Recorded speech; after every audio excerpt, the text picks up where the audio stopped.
আসসালামু আলাইকুম। সংবাদে আপনাদের সবাইকে স্বাগত জানাচ্ছি। আমি ফিরোজ তোহা। শুরুতেই সংবাদ শিরোনাম।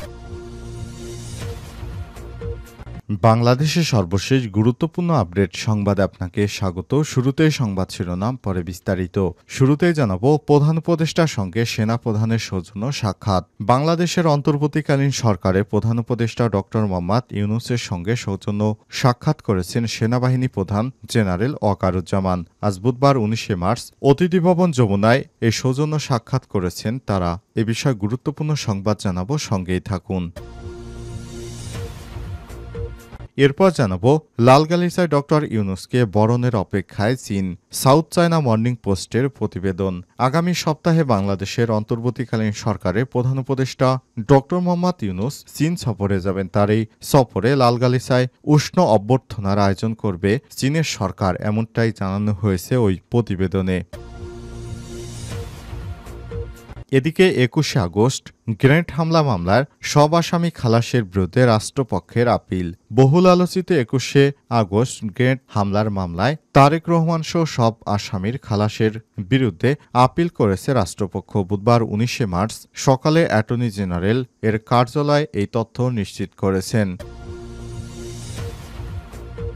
এবারে জানাবো, শিশুকে ধর্ষণ চেষ্টায় অভিযোগে যুবক গ্রেপ্তার।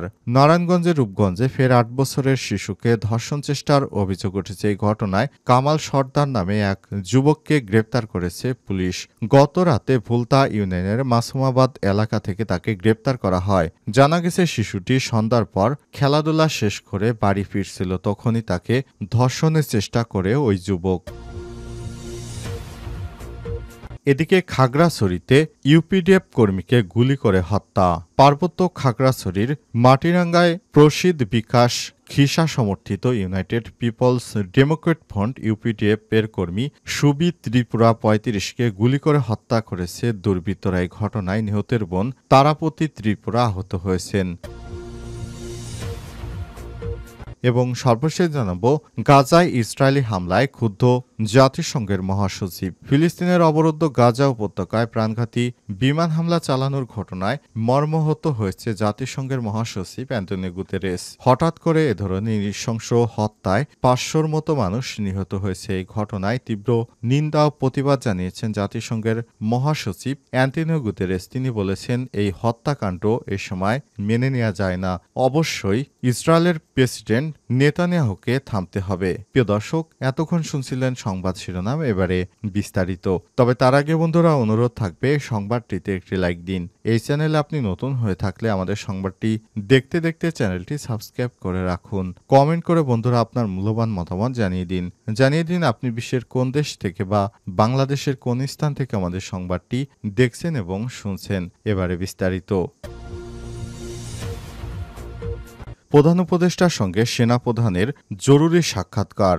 বাংলাদেশ সেনাবাহিনী প্রধান জেনারেল ওয়াকারুজ্জামানের সঙ্গে বাংলাদেশের অন্তর্বর্তীকালীন সরকারের প্রধান উপদেষ্টা অধ্যাপক ডক্টর মোহাম্মদ ইউনূসের সৌজন্য সাক্ষাৎ অনুষ্ঠিত হয়েছে। বুধবার ১৯ মার্চ অতিথি ভবন যমুনায় সৌজন্য সাক্ষাৎকার করেন তারা। সাক্ষাৎকালে সেনাপ্রধান দেশের সামগ্রিক নিরাপত্তা পরিস্থিতি এবং সেনাবাহিনীর চলমান কার্যক্রম সম্পর্কে প্রধান উপদেষ্টাকে অবহিত করেন। পাশাপাশি দেশের উন্নয়ন ও স্থিতিশীলতার জন্য সেনাবাহিনী কর্তৃক গৃহীত বিভিন্ন পদক্ষেপ নিয়েও আলোচনা করেন তারা।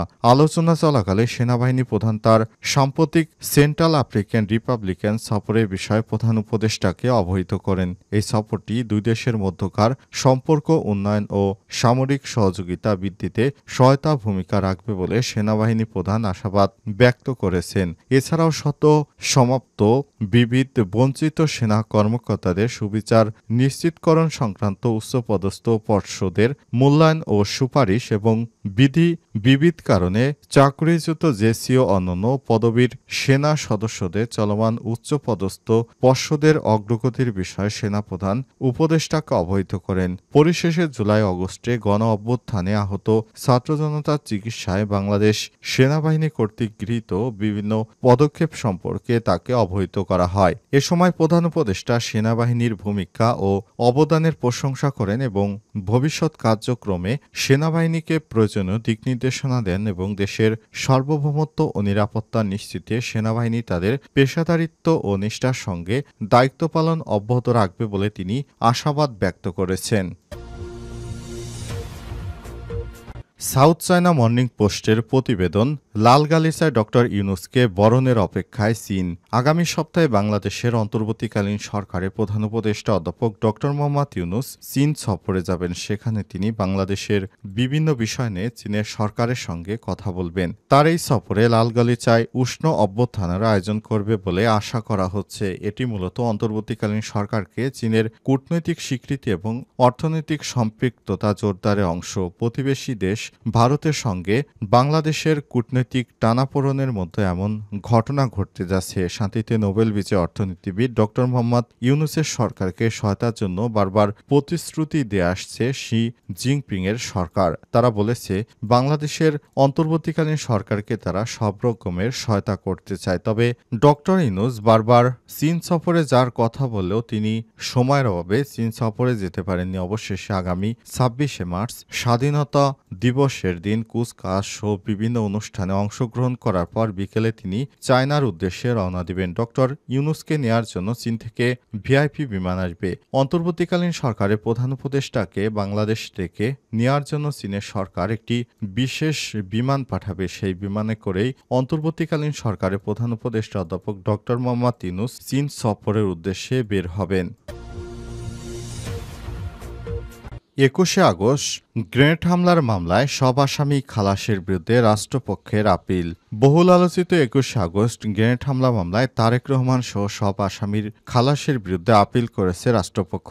বুধবার ১৯শে মার্চ অ্যাটর্নি জেনারেলের কার্যালয় তথ্য নিশ্চিত করেছে। গত ১২ই জানুয়ারি ২১শে গ্রেনেড হামলা মামলায় যাবজ্জীবন কারাদণ্ডপ্রাপ্ত তারেক রহমান ও মৃত্যুদণ্ডপ্রাপ্ত সাবেক স্বরাষ্ট্র প্রতিমন্ত্রী লুৎফুজ্জামান বাবর সহ আসামিদের খালাস দেয় হাইকোর্ট। বিচারিক আদালতের রায় বাতিল করে বিচারপতি এ কে এম আসাদুজ্জামান ও বিচারপতি সৈয়দ এনায়েত হোসেনের হাইকোর্ট বেঞ্চ এ রায় ঘোষণা করেছে। রায়ে আদালতে বলেছে ২১শে আগস্ট গ্রেনেড হামলা মামলায় বিচার ছিল অবৈধ। হাইকোর্টে টেকেনা রায় বলা হয়েছে যে চার্জশিটের ভিত্তিতে নিম্ন আদালত বিচার করছিল তা আইনগতভাবে গ্রহণযোগ্য ছিল না।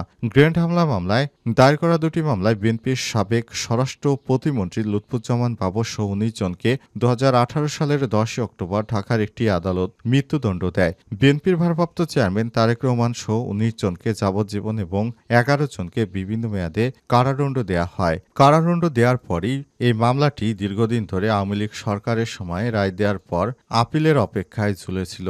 শেখ হাসিনা পালিয়ে যাওয়ার পর মামলাটি আপিল করে বিএনপির আইনজীবীরা। এরপর সেই মামলাটিতে সব আসামিকে খালাস দেয়া হয়। হঠাৎ করে গ্রেনেড হামলা মামলায় সব আসামিকে খালাস দেয় বিভিন্ন স্থান থেকে বিষয়টি নিয়ে অনেক সমালোচনার ঝড় ওঠে। তবে শেষ পর্যন্ত সেই রায় বহাল রাখা হয়েছে। তবে আজ ১৯শে মার্চ অ্যাটর্নি জেনারেল জানিয়েছে আবার নতুন করে এই মামলাগুলো রিভিউ করাবেন এবং রাষ্ট্রপক্ষ নতুন করে আপিল করবেন। যে মামলাগুলোর সাজা সম্পর্কে রাষ্ট্রপক্ষের বিষয়টি নিয়ে সন্দিহান হয়েছে কিংবা যে কোনো ইস্যু থাকতে পারে, তাই এই বিষয়টি জানিয়েছে অ্যাটর্নি জেনারেল।